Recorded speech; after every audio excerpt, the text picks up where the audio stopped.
बहुत बहुत स्वागत है आप सभी का यूपीएससी कंपस के अपने इस यूट्यूब प्लेटफॉर्म पर। एनसीईआरटी क्लास 7th की साइंस को लेकर हम लगातार आगे बढ़ रहे हैं और आज उसमें हम जिस पड़ाव पर पहुंच गए हैं उस चैप्टर का नाम है measurement of time and motion. Time एक बहुत ही इंपॉर्टेंट एंटिटी। टाइम को लेकर पुराने समय से लेकर आज तक डिफरेंट तरीके से हमने इसको समझने की कोशिश की। ये डायमेंशन तो है ही, साथ ही ये मेजरमेंट का एक तरीका है। यदि हम टाइम को ऑब्जर्व करते हैं तो हम ये पाते हैं कि अर्थ के अपने रोटेशन और सूरज की स्थिति जिस तरीके से हमें बदलती हुई दिखती है पृथ्वी पर, उसके आधार पर हमने समय का पता लगाने की कोशिश की। इतना ही नहीं, सीजन चेंज होते हैं, चंद्रमा की अपनी कलाएं होती हैं, आपको पता है पूर्णिमा और अमावस्या, इस तरीके से भी हम समय का अंदाजा लगाने की कोशिश करते हैं, कैलेंडर को बनाने की कोशिश करते हैं। ये सारी चीजें मैंने अपने पीछे आपको दिखाई हुई है और इस तरीके से टाइम को लेकर ही मोशन का कॉन्सेप्ट भी आगे आएगा जिसे हम समझेंगे और इसको टाइम के रिस्पेक्ट में ही समझा भी जा सकता है। अगर हम बात करें कि जो नेचर में रिपीट होने वाली घटनाएं उनके आधार पर ही हमने अभी तक समय को पता लगाने की कोशिश की थी पुराने समय में कि सूरज निकल रहा है, डूब रहा है। ऐसे तो रॉ फैक्ट में तो आपको ऐसे ही पता चल जाता है कि दिन हो गई है और रात हो गया है। उसके लिए आपको घड़ी देखने की आवश्यकता नहीं कि सूरज निकला तो दिन है, सूरज डूब गया तो रात है।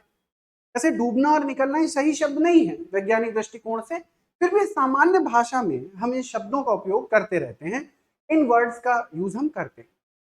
यहाँ कोई समस्या नहीं है, आपको समझ में आ रहा होगा। ठीक है, अब आप देखें कि फेसेस ऑफ द मून हो, चेंजिंग सीजन्स हो, ये सारे अर्ली एफर्ट्स थे लोगों द्वारा ये जानने के कि समय काम कैसे करता है। देखो, समय बहुत ही बलवान है, शक्तिशाली है।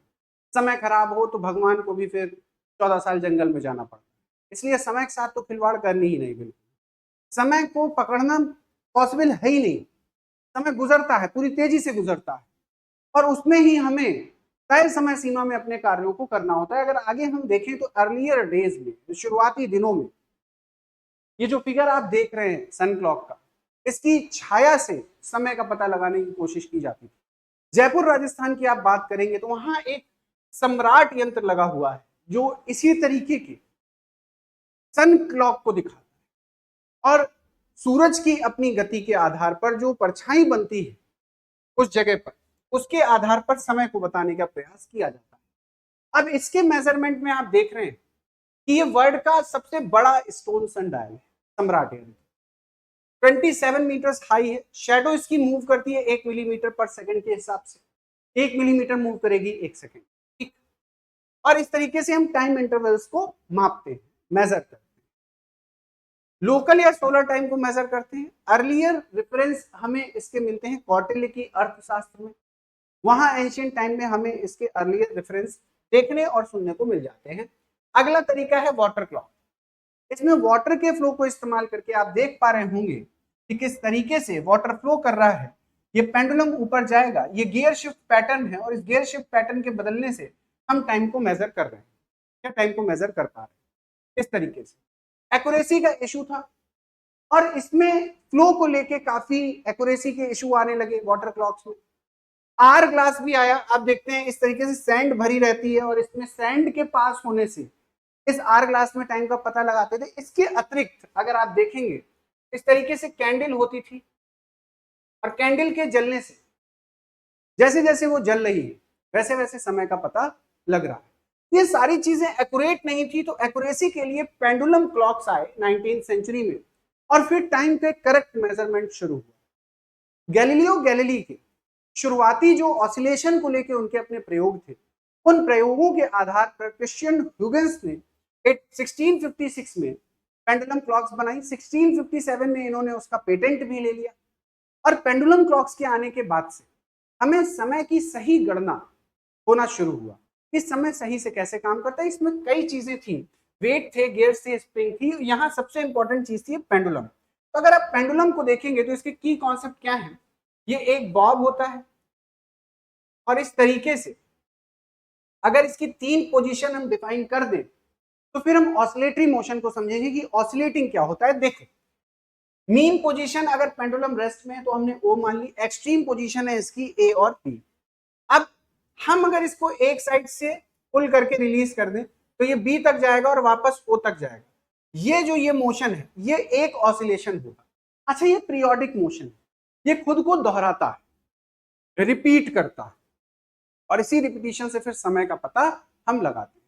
तो ऑसिलेटरी मोशन है, इससे जुड़ा हुआ एक चैप्टर आगे फिर आएगा, सिंपल हार्मोनिक मोशन, वहां पर भी हम इसे दोबारा देखने का प्रयास करेंगे। तो ये पीरियोडिक मोशन, बॉब स्टार्ट होता है, इनिशियल पोजीशन तक जाता है, वापस आता है, फिर ओ तक लौटता है। इस तरीके से ऑसिलेटरी मोशन होता है। अब अगर हम बेसिक क्लॉक्स को देखें, मॉडर्न क्लॉक्स में क्वार्ट्ज और एटॉमिक क्लॉक्स आती है, बहुत ही हाईली प्रिसाइज, हाईली प्रिसीजन में 1 सेकंड मिलियन ऑफ ईयर्स में इसमें चेंज होता है। पेंडुलम क्लॉक्स की अगर बात कर रहे थे तो यहां ये हो रहा था कि ये जो पीरियोडिक सिस्टम इसका है, इसमें दिक्कत ये आती थी कि हर बार, हर दिन 10 सेकंड ये गेन कर जाती थी पेंडुलम क्लॉक। तो प्रिसाइज नहीं थी, तो प्रिसीजन के लिए हमने और फिर आगे की क्लॉक्स बनाई जिसमें क्वार्ट्ज क्लॉक है, एटॉमिक क्लॉक्स है। समय के सही मापन के लिए यूनिट्स देखें तो 60 सेकंड 1 मिनट, 60 मिनट 1 आवर। लिखने का तरीका बेटा ये है, स्मॉल, इसके आगे कोई डॉट नहीं लगाते, ठीक है, कोई भी डॉट इसके आगे नहीं लगाना, no full stop after the symbol, ध्यान रखिएगा। ये तरीका सही नहीं है, ये भी ध्यान रखिएगा। That is not a proper method to write an SI unit of time, ये प्रॉपर मेथड नहीं है। एस और एच से लिखिए, और जब भी आपको दिखाना हो तो थोड़ा डिस्टेंस जरूर रखिए यूनिट के बीच में, इस तरीके से इसको लिखा जाता है। तो ये लिखने के सही तरीके भी हमने समय के साथ डेवलप किए। अगर हम आगे चले तो प्रिसाइज टाइम मेजरमेंट क्यों चाहिए? 2 धावक दौड़ रहे हैं, कौन जीता, मिली सेकंड का अंतर है, तो स्टॉप वॉचेज आ गए। कंप्यूटर के प्रोसेसर्स हैं, टेक्नोलॉजिकल एडवांसमेंट हो रहा है, वहां हमें इसके मापन की जरूरत है, टाइम की, और प्रिसाइज टाइम चाहिए। इलेक्ट्रोकार्डियोग्राम मशीन है जो रोगियों के हृदय की धड़कन, तो वहां हृदय यानी हार्ट का अपना जो बीटिंग है उसको मापने के लिए उसका इस्तेमाल किया जाता है, तो बहुत ही इंपॉर्टेंट कॉन्सेप्ट है, तो वहां से उसको हम समझते हैं। इसलिए टेक्नोलॉजिकल एडवांसमेंट के साथ टाइम का प्रिसाइज और कंसाइज मेजरमेंट बहुत ही इंपॉर्टेंट होने लगा, इसलिए अभी भी इस क्षेत्र में लगातार रिसर्चेज जारी है। अगर हम मोशन की बात करें तो देखो यहां भी टाइम अपनी भूमिका निभाता है। हम ये कहते हैं कि अगर कोई किसी से आगे है एक गिवन इंस्टेंट पे, एक गिवन टाइम पे, तो वो फास्ट है, यही बोलते हैं। यानी अगर कोई किसी डिस्टेंस को कवर कर रहा है सेम टाइम में, same time, time important, time के साथ डिस्टेंस को देखा जा रहा है, और फास्ट और स्लो की परिभाषा दी जा रही है कि अगर किसी ने गिवन टाइम में ज्यादा डिस्टेंस कवर की तो ये फास्ट, अगर किसी ने गिवन टाइम में कम डिस्टेंस कवर की तो ये स्लो है। इसी तरीके से देखते हैं तो टाइम का यहां भी फिनोमिना, यानी distance moved by object in a given interval of time, वो क्या बता देता है बेटा, वो ही स्पीड होती है। यानी गिवन इंटरवल ऑफ टाइम में जो डिस्टेंस आप चल रहे हो वही आपकी स्पीड बन जाएगी। यानी अगर हम बात करें, the distance covered by an object in a unit time is known as speed. तो देखो मोशन से स्पीड का कॉन्सेप्ट टाइम से जुड़ा हुआ है। तो स्पीड क्या है, टोटल डिस्टेंस जितनी कवर की अपॉन टोटल टाइम टेकन, यानी स्पीड यहां टोटल डिस्टेंस आपने कितना कवर किया और फिर आपका टोटल टाइम यहां पर कितना लगा, ये आपकी स्पीड हो जाती है। और यहां हम जिस स्पीड की बात करते हैं वो बेटा एवरेज स्पीड होती है हमेशा। तो स्पीड वेरिएबल होती रहेगी ना, कभी गाड़ी तेज चलेगी कभी धीमी चलेगी, तो एवरेज स्पीड का कॉन्सेप्ट यहां हम लेकर चलते हैं। एसआई यूनिट इसकी क्या है, मीटर पर सेकेंड, डिस्टेंस मीटर में नापते हैं, टाइम्स और ये पर लगा दिया, मीटर पर सेकेंड इसकी एसआई यूनिट है। दूसरी कॉमन यूनिट्स है किलोमीटर आर। किलोमीटर आर से अगर मीटर पर सेकेंड हम चेंज करें, 1 किलोमीटर में 1000 मीटर और यहाँ 3600 सेकेंड, अगर हम 1000 अपॉन 3600 करें तो हमें एक फैक्टर मिल जाता है, वो होता है 5/18, और यही शॉर्ट ट्रिक में आप इस्तेमाल करते हो, यही फैक्टर। एक एग्जांपल लेता हूं, 3.6 किलोमीटर अगर 15 मिनट में चले हो तो ये हो गया 900 सेकेंड, ये हो गया 3600, तो हमारी गति कितनी हो गई, 4 मीटर पर सेकेंड। ठीक, तेज कैलकुलेट कर दिया है, समझ में नहीं आया हो। 3.6 kilometre in 15 minute, 900 second, 3600 metre, ये कट गया बेटा 4 मीटर पर सेकेंड स्पीड आ गई। हम वो अगर हम बात करें आगे तो स्पीड, डिस्टेंस और टाइम में एक रिलेशन हमको दिखाई दे ही रहा है, ये सब इंटर रिलेटेड है। अगर डिस्टेंस निकालनी है तो स्पीड को टाइम से मल्टीप्लाई कर दो, अगर टाइम कैलकुलेट करना है तो डिस्टेंस अपॉन स्पीड कर दो। यानी अगर कोई 50 किलोमीटर प्रति घंटा की रफ्तार से 2 घंटे दौड़ा तो 100 किलोमीटर डिस्टेंस चल लिया होगा, और अगर 360 किलोमीटर डिस्टेंस चलने में उसकी स्पीड 90 किलोमीटर प्रति घंटा रही है तो 4 घंटे का समय लगेगा उसे ये दूरी तय करने में।